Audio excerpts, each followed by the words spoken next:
quando ouviram a voz do Senhor Deus, que andava no jardim pela viração do dia, esconderam-se da presença de Deus, e o homem e sua mulher, por entre as árvores do jardim. Por que se esconderam?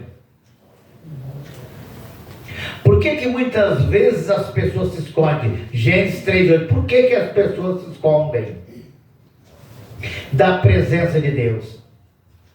Uma pessoa, para se esconder da presença de Deus, só se ela estiver em pecado.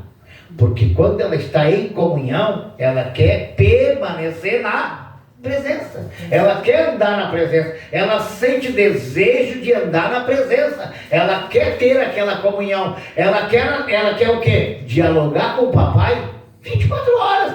Porque ela está de bem com ele. Eles poderiam continuar, esse casal, a mesma comunhão do início. Diz a Bíblia Sagrada, né? Que todos os dias, pela viração do dia, quer dizer, à tarde, Deus aparecia lá no jardim, cumprimentava Adão e Eva. Não precisava eles se moverem para nada, irmão. Tinham tudo para comer, tinham os frutos para participar. Uma vida de felicidade.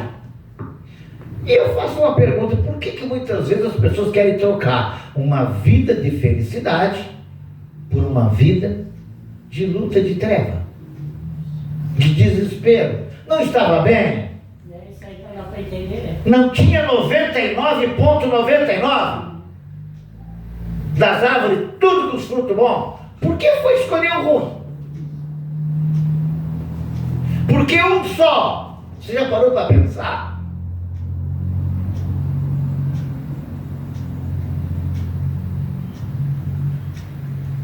Analise bem, irmãos. Parece que o ser humano sempre quer colocar Deus à prova. Deus diz não. É como que uma placa de proibido estacionar. A pessoa sabe que se ela estacionar o carro aonde é proibido, que o guarda vai multar.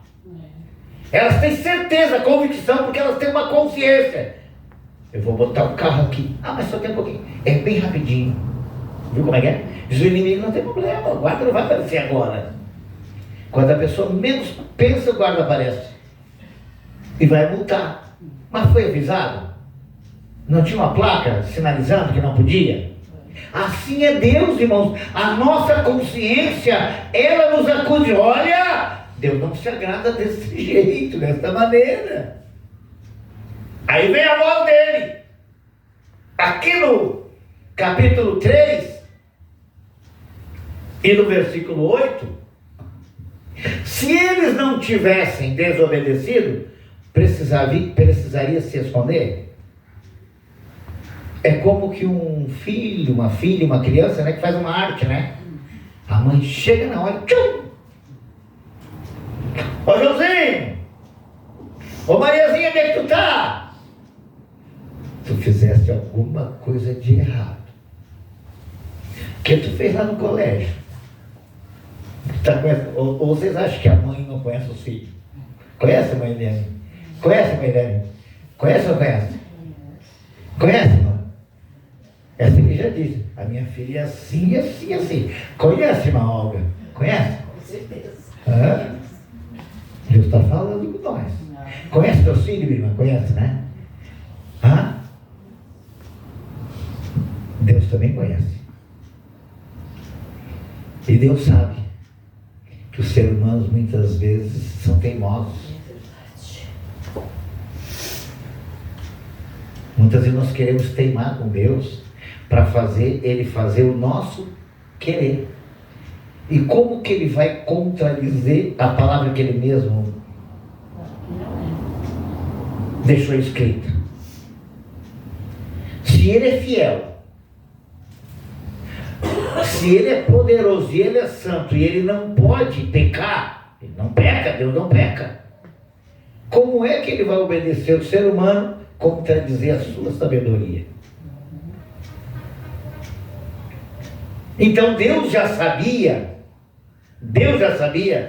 de antemão que Adão e Eva poderia cair.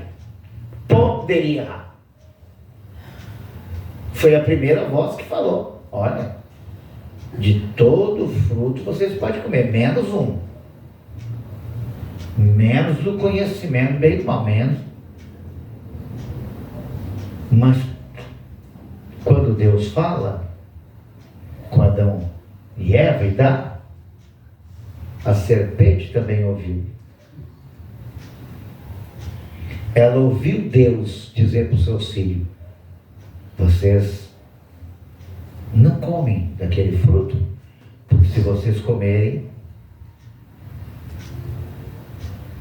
vocês estão desobedecendo. Logo em seguida vem a segunda voz. Foi assim que Deus disse? De quem é essa voz? De quem é essa voz? Da serpente? Foi assim que Deus disse? Foi assim que Deus disse. Não, ele disse que vocês podiam comer ele. É que o dia que vocês comerem, olha a distorção da palavra. É que o dia que vocês comer, vai abrir os olhos de vocês. Como é que é? Abrir os olhos. Vai abrir os olhos de vocês, e como Deus, vocês vão ser igual a Ele. Vocês vão ter o conhecimento do bem e do mal.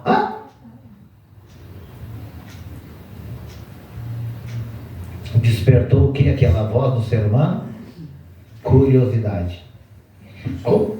É Deus falando com cada um de nós, viu? Quando eu prego aqui, passa por mim também, tá? Estou pregando para mim também. Eu também estou falando comigo, estou falando com o Raimundo, viu? Às vezes para não deixar o velho Raimundo querer ressuscitar. Às vezes o nosso velho quer voltar de novo, é ou não é? Às vezes a nossa velha natureza quer, né? Ressuscitar de novo, né? Ele disse: não, mas não é assim, vocês vão ter conhecimento, e como Deus você ser igual. E despertou o quê? Curiosidade. E sabia que o ser humano, ele é curioso? Principalmente criança. A mamãe acende o bico do fogão, bota as panelinhas para pegar, fazer a comidinha, diz: olha, meu filho, olha você não pode o dedinho ali, porque queima dedinho. A mamãe diz que queima o dedinho, mas só bota um pouco do dedinho. A mãe, pois, se ela não avisa, talvez não desperte interesse. Mas quando a mãe avisou, despertou interesse para ver se vai queimar a mesma coisa do dedo. Estou certo ou estou errado? É assim ou não é? Para ver se vai queimar mesmo. Daqui a pouquinho a mamãe só veio o grito: ai meu Deus, mas tá vendo? Mas a mamãe avisou. Não é assim que papai falou também com nós? Não é assim que papai fala todo dia com nós? Não é assim que Deus falou com Adão e Eva? Mas a serpente, irmãos, ela é sagaz, diz a Bíblia Sagrada. Ela é astuta. Ela usa de astúcia. E como ela não tinha mais, não conseguiria mais voltar para o lugar que ela perdeu, porque ela desobedeceu, porque Satanás desobedeceu a Deus, pecou contra Deus, e ninguém jamais poderia ser igual a Deus ou maior que Deus, né? Eu agora vou fazer o quê? Eu vou entrar na mente do ser humano, dos filhos de Deus, e vou confundir. E numa falta de vigilância. Irmãos, para Satanás não tem diálogo, viu, irmão? Para Satanás não tem conversinha, não. Tem que expulsar em nome de Jesus para que ele vá embora, para que ele desapareça. Tem gente muitas vezes dando diálogo para ele aí. Sabe aquele pensamentinho que vem de vez em quando na tua cabecinha? Esse negócio está toda hora na igreja, ou querer a igreja para ir para cá, ou fazer isso, ou muitas confusãozinhas dessa. Não é papai do céu que diz para você. É o inimigo que bota muitas vezes na cabeça da pessoa. Estás tão cansado, né? Chegou tão cansado, não vai hoje. Estás tão cansada, não vai hoje. Fica em casa descansando. Outra hora tu vai. Aí você não vai naquele dia. Talvez Deus teria algo para falar com você. E o diabo sabia. Sabia que Deus tinha uma bênção para te entregar. E ele quer que você perca a bênção. Ele é destruidor de bênção. Então a segunda voz que veio. E Deus falou também, Deus falou com outras pessoas. Nós vamos ver no capítulo 12 de Gênesis, versículo 1, que Deus falou com quem? Com Abrão. Deus falou com Abrão e disse: Abrão, pronto, eis-me aqui, Senhor. Sai do meio da tua parentela e vai para a terra que eu te mostrarei. Foi isso que Deus falou. O que era para ele fazer? Obedecer. Ele obedeceu 100%? Sim ou não? Não. Ele até saiu da terra. Por que muitas vezes Deus não dá a bênção completa para as pessoas? Porque eles querem fazer as coisas para Deus pela metade. Não quer fazer completa. Ele sai da terra, mas ele vai lá e convida o seu sobrinho Ló para levar junto. Sabe qual é o nosso grande problema? É que muitas vezes nós vamos querer ajudar alguém que não é para ser ajudado naquele momento. Deus não mandou ajudar.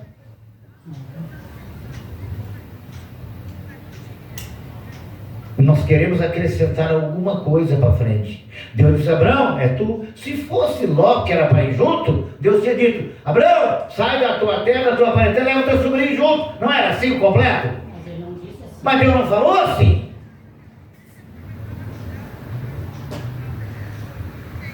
Raimundo,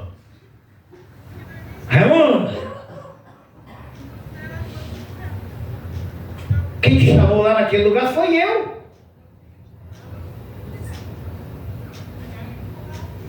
Então, você que está aqui nessa noite, nós que estamos aqui nessa noite, cada um tem um chamado de Deus.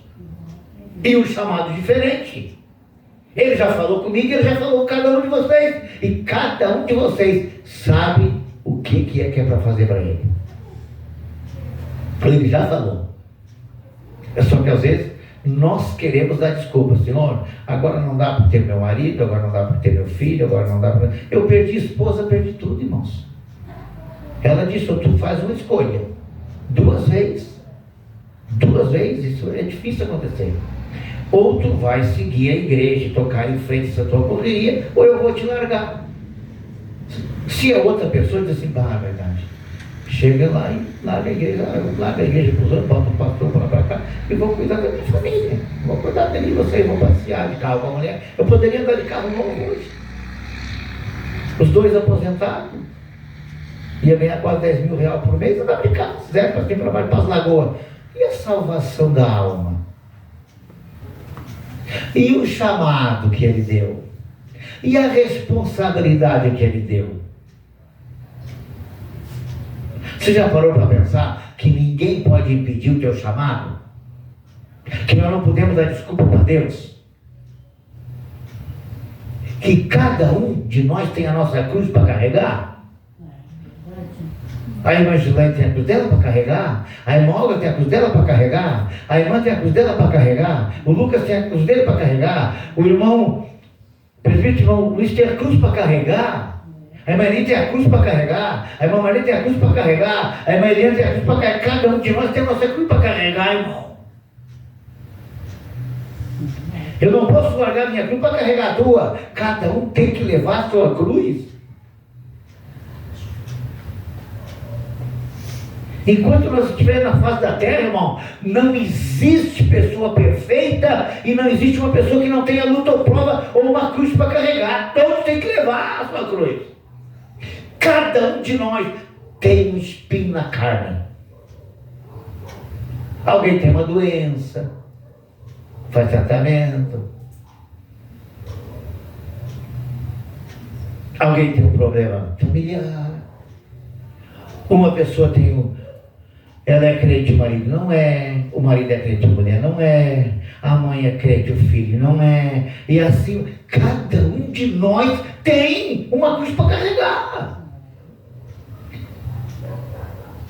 E se nós não carregar a nossa cruz, jamais nós iremos nos encontrar com o Mestre. Então nós temos que dizer: Senhor, me dá graça, me dá força para que eu possa carregar a minha cruz. A cada dia Ele tem que nos fortalecer, irmãos. Você pensa que é fácil? Não é fácil para mim, não é fácil para você. Ninguém quer estar na pele do outro. Todo dia, quando nós acordamos, irmãos, nós temos que agradecer pela noite e dizer: Senhor, nos dá força para vencer mais uma etapa. Nos dá graça para vencer mais um dia. E não vamos dar lugar para aquela vozinha. Nós estamos no fim da caminhada, quase chegando na reta final. O nosso adversário vai tentar colocar pedra e tropeço para nós não chegar no fim da caminhada, irmão. Esse é o papel dele.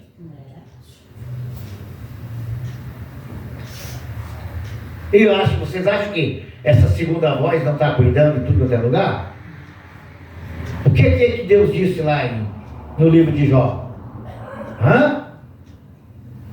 De onde é que tu... Olha Deus conversando, olha Deus falando. De onde é que tu vem, Satanás? De onde é que tu vem? Ele não disse que estava de braços cruzados. Ele não disse que estava tranquilo, quietinho num canto. De onde é que tu vem, Satanás? De arrodear a terra e passear por ela. Ele já não dava tempo de olho no Jó. Quando você pensa que está tudo bem, quando você pensa que as coisas estão tudo bem, o inimigo já anda tentando preparar alguma coisa. Jó diz a Bíblia que o Jó oferecia holocaustos ao Senhor em prol dos seus filhos. A Bíblia diz que ele era um homem reto, íntegro, fiel e se desviava do mal. Precisava passar por aquilo? Não. De onde é que tu vem, Satanás? Olha a segunda voz. De arrodear a terra e passear por ela. Tu tens visto o meu servo Jó? Claro que tem.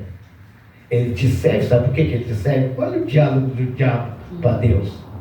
Sabe por que ele te serve? Porque tu tem dado tudo para ele. Ele é rico, o mais rico do Oriente, ele é próximo, ele tem família, tem tudo. Tem filhas, tem filhos, ele se banqueteia, tu tens esposa, tens tudo, Jó. Tu tens cercado dentro de todos os bens.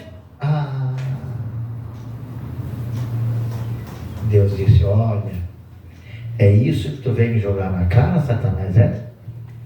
Que ele me serve porque eu dou as coisas para ele?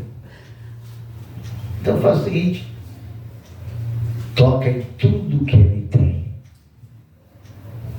menos na sua alma, menos na sua vida. E diz a Bíblia, né? E vocês conhecem a passagem, que Jó foi ferido de chagas. Quem tinha tudo, que era um dos mais ricos, que se sentava nas praças, diz a Bíblia Sagrada que ele sustentava os pobres da cidade, os órfãos, as viúvas, iam ter com ele na praça, e muitos jovens, muitas pessoas iam pedir conselho para ele. E de repente, quem era tudo, daqui a um pouco se veja aí, nada. Com um pedaço de caco de telha, seja o que for, né? Rapando as suas chagas. Não podendo morar em casa com aquelas úlceras.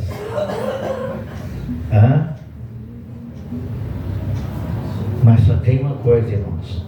Deus pode permitir você passar pela maior prova, mas Ele não te abandona na prova. Ele não abandona ninguém na prova. Tu estás sendo provado ou provada, mas Ele também depois vai dizer na cara de Satanás: o meu filho e a minha filha passou e foi aprovado porque eu estava com eles.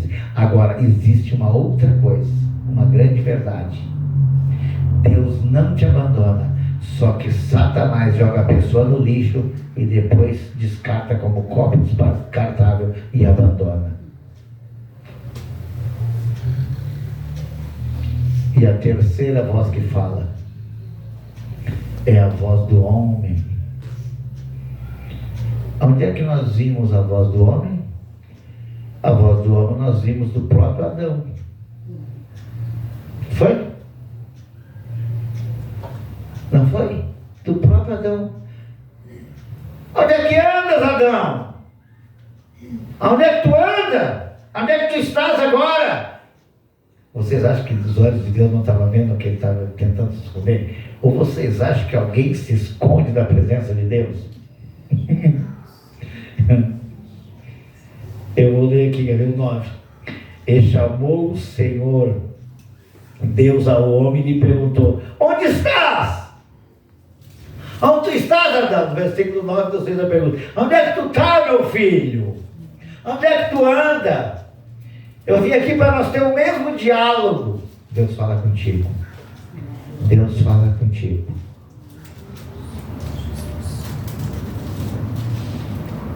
Eu vim no mesmo horário que eu vinha sempre. Não te encontrei no mesmo lugar. Tu esqueceu, Adão, que nós todos os dias de tarde nós tínhamos um encontro, nós dialogávamos, tudo era uma bênção, nosso encontro. Tu não está, onde é que tu anda? Olha a pergunta de você no versículo 9. Aí a voz do homem vem no versículo 10.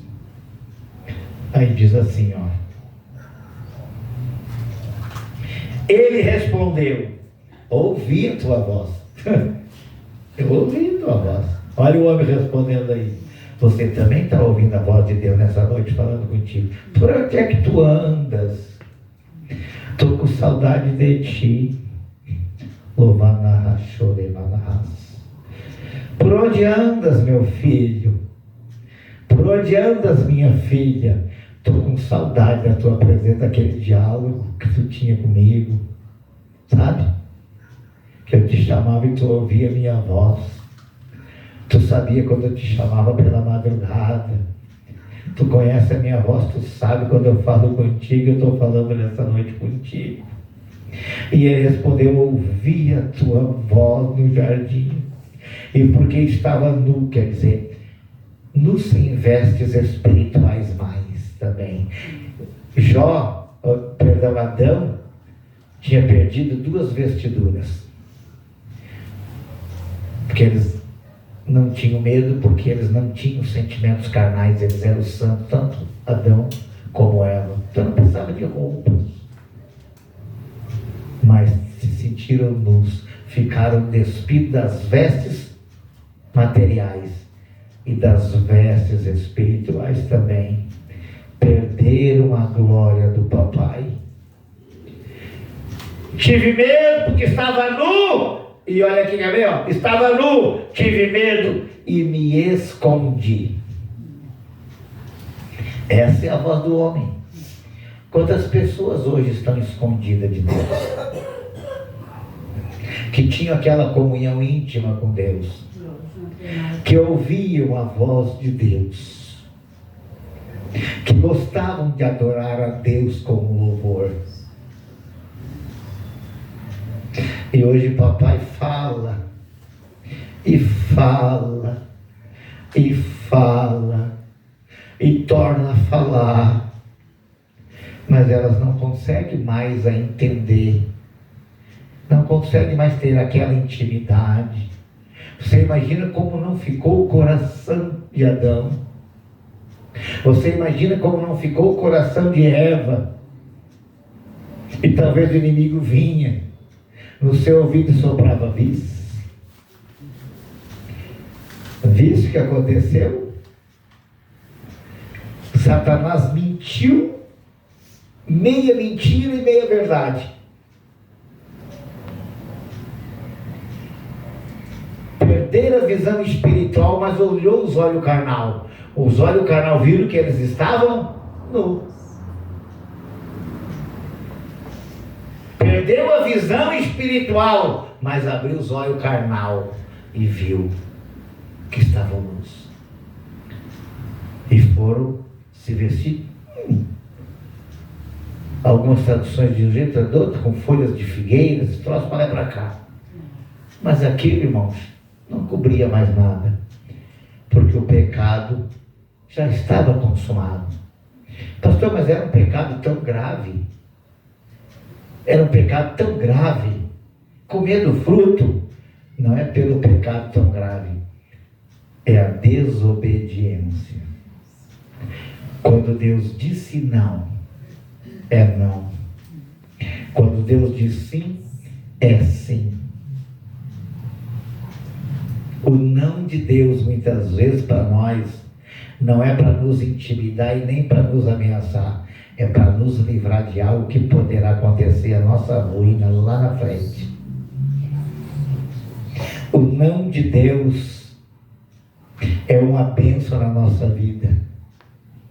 Raimundo, eu não quero que tu vá em tal lugar. Senhor, por que eu não posso ir?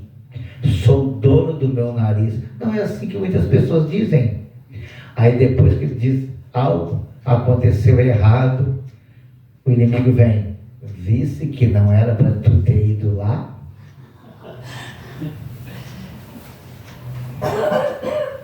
Ele te avisou para tu não ter ido naquele lugar. Foste lá naquele lugar, era proibido, não poderia ter ido, mas tu foi, te achou do direito. E agora? E aí quando nós erramos e pecamos, nós vamos lá e convidamos uma pessoa, vamos na casa de Deus hoje? Não, estou desanimado, eu estou desanimada. Não é, mas que pecou contra o Senhor. Perdeu aquela comunhão, porque quem tem a comunhão com o Espírito de Deus e com Deus, ele quer estar sempre pertinho, irmãos. É como que uma família, o filho quer estar sempre perto da mãe, a filha quer estar sempre perto da mãe, a mãe, o pai quer estar sempre junto com o filho. Mas quando perde a comunhão, ele se afasta. Como é que está a tua vida hoje com o teu Redentor? Como é que está a tua intimidade com Deus nessa noite? O Espírito Santo está perguntando. Saudade. Nós vivemos de saudade. E o Espírito Santo pode dizer, eu vou falar. Tem gente que vive de saudade. Ah, quando eu estava firme na igreja, que benção que eu era. Ah, quando eu cantava, que maravilha. Ah, quando eu fazia a obra, quando eu evangelizava, que maravilha. Nós não podemos viver de passado, nós temos que viver do presente. Temos que dizer, agora eu faço, agora eu vou, eu estou fazendo a obra, estou fazendo o que eu gosto para o meu Deus. Irmão, nós não podemos viver de passado, irmão, nós temos que viver do presente. É o presente, é isso que Deus está exigindo de nós. Tem muita gente escondida, presbítero Baluí, tem muita gente escondida, papai está falando, e eles estão se fazendo de surdos. Não dá ouvido. O que adianta? Adão na segunda vez ouviu a voz tarde demais. Na primeira vez ele ouviu, mas deu crédito. Aí nós vamos olhar no versículo subsequente, nós vamos ver, ele veio dizer assim, não Senhor, verdadeiramente eu errei, verdadeiramente eu pequei, verdadeiramente eu não dei crédito à sua palavra. Sabe onde é que ele jogou a culpa? Na mulher, na esposa. Falou assim, né? Ele não foi sincero. Pecou a primeira vez e pecou a segunda vez. Espírito de acusação. Vamos ver aqui. Tá? O 11.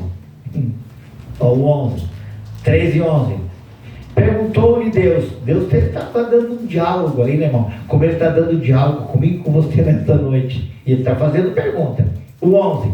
Perguntou-lhe Deus. Quem te fez saber que estavas nu? Comesses da árvore de que te ordenei que não comesse? Então disse o homem, a mulher que me destes por esposa, ela me deu da árvore e eu comi. Não teve hombridade. Irmão, por que você saiu da igreja? Porque eu não gostei da pregação que o pastor pregou. Porque eu fui lá naquela igreja e não gostei. Não, irmão. Nós não podemos botar a culpa em ninguém. Nós temos que assumir. Nós temos que assumir a nossa posição. Deus, foi eu que errei, então quem tem que voltar sou eu. Eu tenho uma respostinha para você. outra voz que falou, o homem falou, e depois o filho falou. Quer ouvir essa voz? Diz a Bíblia Sagrada, lá em Lucas, né? Do filho pródigo. Você sabia que o filho pródigo foi bem homem? E nós não temos que falar mal dele? Porque ele assumiu. Ele assumiu que tinha errado. A primeira vez ele fez ao contrário de Adão. A primeira vez ele errou, pedindo a parte da herança. Pediu para o pai e o pai deu. Diz a Bíblia que ele dissipou tudo. Botou fora tudo que tinha. Nas festas, nas orgias. Só tem uma coisa. Mas ele não botou a culpa em ninguém. Ele teve caráter. Chegou um dia, a Bíblia diz que ele disse assim: levantar-me-ei e irei ter com meu pai. É o que falta nas vidas das pessoas do dia de hoje. É as pessoas assumir o compromisso, a responsabilidade. Eu errei, eu errei. O filho pródigo foi homem, viu? Ele assumiu o erro. Ele assumiu, diz ele: levantar-me-ei e irei ter com meu pai. Ele é de lei. Pequei contra Deus e pequei contra o Senhor. Eu já não sou digno de ser chamado teu filho. Me fazes como de um jornaleiro. Se humilhou. Foi o que ele falou, né? Quando ele encontrou o pai dele. Esta humildade, irmãos, ganhou também o coração de Deus. E quem se dizia que era crente, o pior é se achar que é crente dentro da igreja. Aí teve outro irmão que ficou na casa do pai. E eu acho que ele ficou de bem. Porque ele deve ter pensado, a Bíblia não diz, mas ele deve ter pensado: só somos dois, morre um, o pai morre, o outro já foi embora mesmo, e eu fico com a herança toda. Simboliza nos dias de hoje os que estão dentro da igreja, se acham que são donos da igreja, se acham que são donos de tudo. Ninguém é dono de nada. Não estão preocupados com o pródigo que foi. O pai se preocupou. Diz a Bíblia que todos os dias ele levantava a cabeça, olhava e esperava o filho. O pai espera Deus. Mas o irmão pode simbolizar muitos irmãos da igreja, viu? Que os outros foram embora, eles não são capazes de fazer uma visita nem dia atrás. Foi. Pegou a parte deles e foi. Aí Deus o quê? Toca no coração do filho e diz ele: eu não quero mais viver essa vida de miséria. Para mim basta. Para mim chega. Levantar-me-ei, irei ter com meu pai e lhes direi: pequei contra Deus, pequei contra os céus e também contra o Senhor. Já não sou digno. Mas pai é pai, irmãos. Quando o filho volta para Deus, Deus não quer nem olhar o passado, porque Deus viu o arrependimento do moço. Ele confessou e o pai preparou um banquete. Deus nessa noite também está preparando